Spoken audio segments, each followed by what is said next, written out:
subscribe।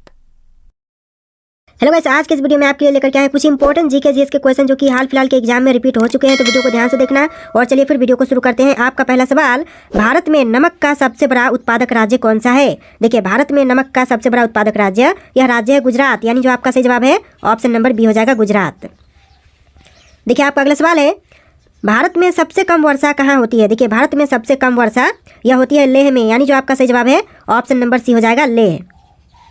आपका अगला सवाल, महात्मा गांधी जी की हत्या कब की गई थी? महात्मा गांधी जी की हत्या यह हुआ था 1948 में, ऑप्शन नंबर बी आपका बिल्कुल सही जवाब हो जाएगा, 1948। चलिए, आपका अगला सवाल है क्वेश्चन नंबर 4, भारत का प्रथम नागरिक किसे कहा जाता है? भारत का जो प्रथम नागरिक कहते हैं यह कहते हैं राष्ट्रपति को। आपका जो सही जवाब है ऑप्शन नंबर ए हो जाएगा, राष्ट्रपति। सारे के सारे क्वेश्चन बहुत ज़्यादा इंपॉर्टेंट है, आप लोग वीडियो को ध्यान से देखिएगा। अगला सवाल है, भारत में सबसे बड़ा पशु मेला कहाँ लगता है? देखिए, भारत का सबसे बड़ा पशु मेला यह लगता है सोनपुर में, यानी बिहार के सोनपुर में, ऑप्शन नंबर ए आपका बिल्कुल सही जवाब हो जाएगा। चलिए, आपका अगला सवाल है, काजू का सबसे बड़ा उत्पादक देश कौन सा है?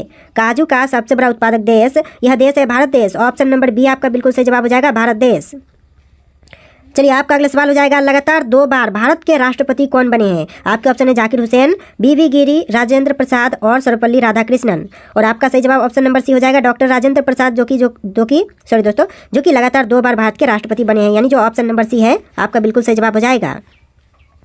चलिए, आपका अगला सवाल है, भारत में अंग्रेजी शिक्षा की शुरुआत किसने की थी? भारत देश में अंग्रेजी शिक्षा की शुरुआत करने वाले मैकाले हैं, यानी जो आपका सही जवाब है ऑप्शन का ए हो जाएगा, मैकाले।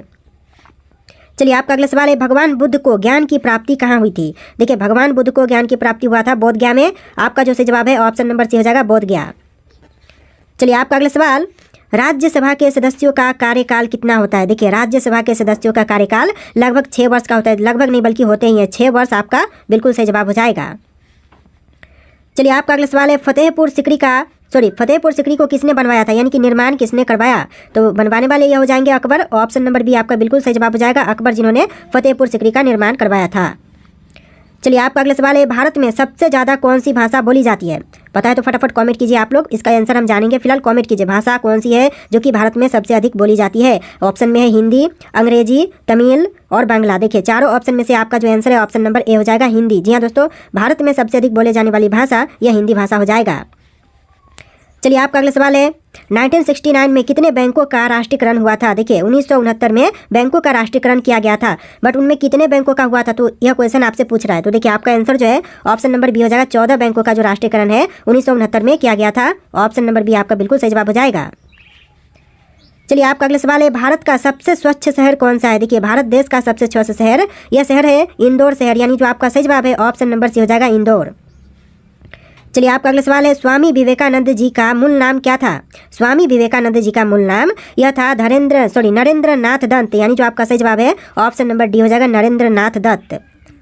चलिए, आपका अगला सवाल, मानव में कुल कितने प्रकार के दांत होते हैं? देखिए, मानव में जो दांतों की प्रकार होते हैं वह कितने प्रकार होते हैं? तो आपका आंसर जो है ऑप्शन नंबर सी रहेगा, 4 प्रकार के दांत होते हैं मानव में, यानी आपका जो सही जवाब है ऑप्शन नंबर सी हो जाएगा। चलिए, आपका अगला सवाल है, गुप्त समाज की स्थापना किसने किया था? गुप्त समाज के स्थापक यह हो जाएंगे ऑप्शन नंबर डी, चंद्रगुप्त, यानी जो ऑप्शन का डी है बिल्कुल सही जवाब हो जाएगा, चंद्रगुप्त। चलिए, बढ़ते हैं अपने अगले सवाल, क्वेश्चन नंबर 18, इनकलाब जिंदाबाद का नारा किसने दिया था? देखिए, इनकलाब जिंदाबाद का नारा देने वाले यह भगत सिंह थे, ऑप्शन का बी है जो बिल्कुल सही जवाब हो जाएगा, भगत सिंह। चलिए, आपका अगला सवाल है, चावल की खेती के लिए उपयुक्त मिट्टी कौन सी है? देखिए, चावल की खेती के लिए उपयुक्त मिट्टी पूछा गया है, ऑप्शन में है काली मिट्टी, लाल मिट्टी, दोमट मिट्टी और जलोढ़ मिट्टी। आपका सही जवाब ऑप्शन नंबर सी रहेगा, दोमट मिट्टी, यानी कि चावल की खेती के लिए जो उपयुक्त मिट्टी है यह दोमट मिट्टी हो जाएगा, ऑप्शन नंबर सी। चलिए, आपका अगला सवाल, भारत की प्रथम महिला शासिका कौन थी? भारत देश की प्रथम महिला शासिका कौन थी? मुमताज बेगम, नूरजहां, रजिया सुल्तान, रानी लक्ष्मीबाई। आपका सही आंसर ऑप्शन नंबर सी हो जाएगा, रजिया सुल्तान, यानी कि भारत की प्रथम महिला शासिका यह रजिया सुल्तान थी, ऑप्शन का सी आपका बिल्कुल सही जवाब हो जाएगा। चलिए, आपका अगला सवाल है, मनुष्य के चेहरे में कितनी हड्डियां होती है? वेरी इंपॉर्टेंट क्वेश्चन है। मनुष्य के जो फ्रंट चेहरा होता है उसमें हड्डियों की संख्या 14 होती है, ऑप्शन नंबर बी आपका बिल्कुल सही जवाब हो जाएगा। मानव खोपड़ी नहीं बल्कि फ्रंट का जो चेहरा होता है उसके अंदर की हड्डियां की संख्या पूछी गई है, तो आपका जो आंसर है ऑप्शन नंबर बी हो जाएगा। देखिए, आपका अगला सवाल है, शरीर में सबसे बड़ी अंतःस्रावी ग्रंथि कौन सी है? देखिए, सबसे बड़ी अंतःस्रावी ग्रंथि यह है थायराइड, यानी जो आपका सही जवाब है ऑप्शन नंबर ए हो जाएगा, थायराइड। देखिए क्वेश्चन नंबर 24, भारत में नोटबंदी कब हुई थी। देखिए नोटबंदी जो कि भारत में यह हुआ था 8 नवंबर 2016 को, यानी नोटबंदी कब हुआ पूछा जाए तो 8 नवंबर 2016 आपका राइट आंसर हो जाएगा ऑप्शन नंबर बी। चलिए आपका अगला सवाल है, अंतर्राष्ट्रीय मजदूर दिवस कब मनाया जाता है। देखिए अंतर्राष्ट्रीय मजदूर दिवस यह मनाई जाती है 1 मई को, ऑप्शन नंबर सी आपका बिल्कुल सही जवाब हो जाएगा 1 मई। अगला सवाल है, पानीपत का प्रथम युद्ध कब हुआ था। पानीपत का जो प्रथम युद्ध हुआ था यह 1526 में, यानी जो ऑप्शन नंबर सी है 1526 बिल्कुल सही जवाब हो जाएगा। चलिए आपका अगला सवाल क्वेश्चन नंबर 27, भारत का राष्ट्रीय गान पहली बार कहाँ पर गाया गया था। आपके ऑप्शन में है मुंबई, कोलकाता, लखनऊ, नई दिल्ली, और इसका जो बिल्कुल सही आंसर हो जाएगा ऑप्शन नंबर बी कोलकाता में, यानी जो भारत का राष्ट्रीय गान है पहली बार कोलकाता शहर में गाई गई, यानी जो ऑप्शन नंबर बी है आपका बिल्कुल सही जवाब हो जाएगा। चलिए आपका अगला सवाल है, भारत के राष्ट्रीय ध्वज की लंबाई और चौड़ाई का अनुपात है। तो देखिए अनुपात कौन सा हो जाएगा राष्ट्रीय ध्वज की लंबाई और चौड़ाई का, तो आपका जो सही जवाब है ऑप्शन नंबर बी हो जाएगा 3:2, यानी जो आपका सही जवाब है ऑप्शन नंबर बी हो जाएगा। चलिए आपका अगला सवाल है, वैसे मानव शरीर में कितनी हड्डियां होती हैं। देखिए मानव शरीर में हड्डियों की संख्या होती है 206, यानी जो इस सवाल का आंसर है ऑप्शन नंबर डी हो जाएगा, ऑप्शन नंबर डी हो जाएगा। मानव शरीर में हड्डियों की संख्या 206 है। चलिए आपका अगला सवाल है, ऑक्सीजन का रासायनिक सूत्र क्या है। देखिए ऑक्सीजन का रासायनिक सूत्र यह होता है O2, यानी जो आपका सही जवाब है ऑप्शन नंबर सी हो जाएगा O2। चलिए आपका अगला सवाल है, न्याय की जंजीर किसे कहा जाता है। न्याय की जंजीर यह कहते हैं जहांगीर को, ऑप्शन नंबर डी आपका बिल्कुल सही जवाब हो जाएगा जहांगीर। अगला सवाल क्वेश्चन नंबर 32, भारत के किस प्रधानमंत्री ने कभी शादी नहीं की थी। देखिए शादी नहीं करने वाले प्रधानमंत्री या प्रधानमंत्री हो जाएंगे option number B Atal Bihari Vajpayee, जिन्होंने कभी शादी नहीं की, तो ऑप्शन नंबर बी आपका बिल्कुल सही जवाब हो जाएगा। चलिए आपका अगला सवाल है, भारत का सबसे गर्म राज्य कौन सा है। भारत का सबसे गर्म राज्य यह राज्य है राजस्थान राज्य, ऑप्शन नंबर सी आपका बिल्कुल सही जवाब हो जाएगा राजस्थान राज्य। अगला सवाल है, विश्व का सबसे बड़ा गन्ना उत्पादक देश कौन सा है। विश्व की सबसे बड़ी गन्ना उत्पादक देश कौन सी हो जाएगी दोस्तों। ऑप्शन में है भारत, ब्राजील, अर्जेंटीना और संयुक्त राज्य अमेरिका। देखिए आपका आंसर जो ऑप्शन नंबर बी रहेगा ब्राजील। जी हाँ दोस्तों, विश्व में सबसे बड़ा गन्ना उत्पादक देश यह देश है ब्राजील, ऑप्शन नंबर बी। चलिए आपका अगला सवाल है, तुलसीदास किसके समकालीन थे। तुलसीदास यह समकालीन थे अकबर के, ऑप्शन का ए बिल्कुल सही जवाब हो जाएगा अकबर। चलिए आपका अगला सवाल है, प्रधानमंत्री की नियुक्ति कौन करता है। देखिए प्रधानमंत्री की नियुक्ति करने वाले होते हैं राष्ट्रपति, ऑप्शन का बी आपका बिल्कुल सही जवाब हो जाएगा राष्ट्रपति। चलिए आपका अगला सवाल है, सहायक संधि किससे संबंधित है। देखिए सहायक संधि जो था यह लॉर्ड वेलेस्ली से संबंधित था, तो आपका जो सही जवाब है ऑप्शन नंबर ए हो जाएगा लॉर्ड वेलेस्ली। चलिए आपका अगला सवाल है, सुंदरबन का डेल्टा कौन सी नदी बनाती है। देखिए जो सुंदरबन का डेल्टा है यह बनाने वाली नदी कौन सी हो जाएगी। ऑप्शन में है गंगा ब्रह्मपुत्र और नर्मदा ताप्ती। देखिए आंसर जो ऑप्शन नंबर सी रहेगा गंगा ब्रह्मपुत्र, ये दोनों नदियाँ मिलकर के सुंदरबन का डेल्टा बनाती है, यानी जो आपका सही जवाब है ऑप्शन का सी हो जाएगा। चलिए आपका अगला सवाल है, भारत में पहला आधार कार्ड कब बना था। भारत देश में पहला आधार कार्ड यह आधार कार्ड बना था 29 सितंबर 2010 को, यानी जो आपका सही जवाब है ऑप्शन नंबर डी हो जाएगा 29 सितंबर 2010। चलिए आपका अगला सवाल, लाल रक्त कणिकाओं का निर्माण कहाँ होता है। देखिए लाल रक्त कणिकाओं का निर्माण यह होता है अस्थि मज्जा में, ऑप्शन नंबर सी बिल्कुल सही जवाब हो जाएगा अस्थि मज्जा। चलिए आपका अगला सवाल क्वेश्चन नंबर 41, भारत के प्रथम महिला शासिका कौन थी। क्वेश्चन रिपीट हो रहे हैं, जैसा कि आंसर आप जानते हैं रजिया सुल्तान जो कि भारत की प्रथम महिला शासिका थी, तो ऑप्शन नंबर डी बिल्कुल सही जवाब हो जाएगा। पहले ऑप्शन नंबर सी था अगला सवाल में, तो ऑप्शन नंबर कहाँ पर है ए मायने नहीं रखता, आंसर कौन सा सही होगा ए आपको देखना है, तो आंसर जो है रजिया सुल्तान है, तो ऑप्शन नंबर डी आपका बिल्कुल सही जवाब हो जाएगा। चलिए आपका अगला सवाल है, प्रसिद्ध बाघा बॉर्डर कहाँ पर स्थित है। जो प्रसिद्ध बाघा बॉर्डर है यह जो है अमृतसर में है, तो आपका जो आंसर है ऑप्शन नंबर सी हो जाएगा अमृतसर। चलिए आपका अगला सवाल है, सबरीमाला श्री अयप्पा मंदिर किस राज्य में स्थित है। सबरीमाला श्री अयप्पा मंदिर यह राज्य केरल में है, आपका जो सही जवाब है ऑप्शन नंबर बी हो जाएगा केरल राज्य। देखिए आपका अगला सवाल, केदारनाथ मंदिर उत्तराखंड के किस जिले में स्थित है। तो केदारनाथ मंदिर जो है यह उत्तराखंड के जिले रुद्रप्रयाग में है, तो आपका जो सही जवाब है ऑप्शन नंबर सी हो जाएगा रुद्रप्रयाग। चलिए आपका अगला सवाल क्वेश्चन नंबर 45, ढोकला भारत के किस राज्य का व्यंजन है। ढोकला जो है वह भारतीय राज्य गुजरात का व्यंजन है, यानी जो आपका सही जवाब है ऑप्शन नंबर बी हो जाएगा गुजरात। चलिए आपका अगला सवाल है, मृगनयनी का महल कहाँ स्थित है। मृगनयनी का जो महल है यह जो है ग्वालियर में है, ऑप्शन नंबर सी बिल्कुल सही जवाब हो जाएगा ग्वालियर।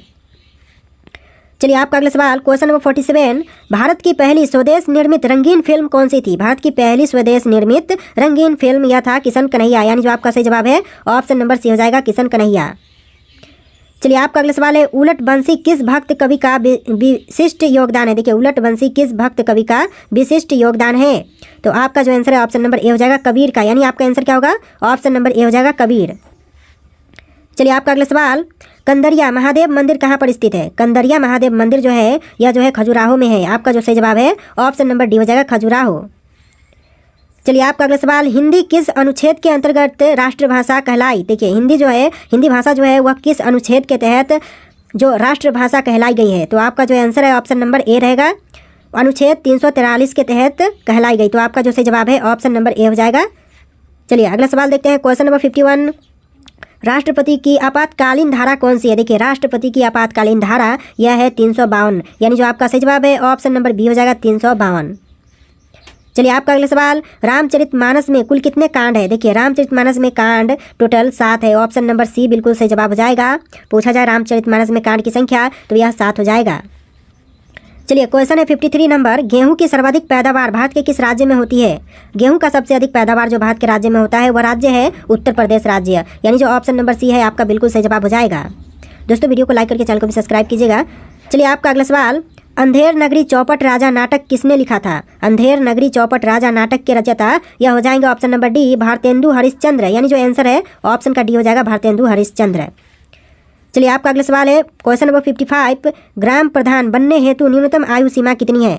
ग्राम प्रधान बनने के लिए जो न्यूनतम आयु सीमा होती है यह लगभग 21 वर्ष की होती है, यानी जो आपका सही जवाब है ऑप्शन का ए हो जाएगा 21 वर्ष। चलिए आपका अगला सवाल है, कितने वर्ष के पश्चात राष्ट्रीय जनगणना होती है। तो यह होती है 10 वर्षों के पश्चात।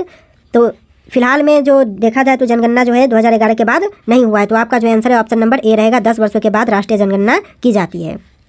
चलिए आपका अगला सवाल है, ध्वनि का वेग किस में सबसे अधिक होता है। देखिए ध्वनि का जो वेग है वह सबसे अधिक होती है पारा में, यानी जो आपका सही जवाब है ऑप्शन नंबर सी हो जाएगा पारा। देखिए आपका अगला सवाल है, क्वेश्चन नंबर 58, किस विटामिन की कमी से खून का बहना रुकता नहीं है। देखिए कौन से ऐसा विटामिन है जिसकी कमी के कारण खून का बहना नहीं रुकेगा।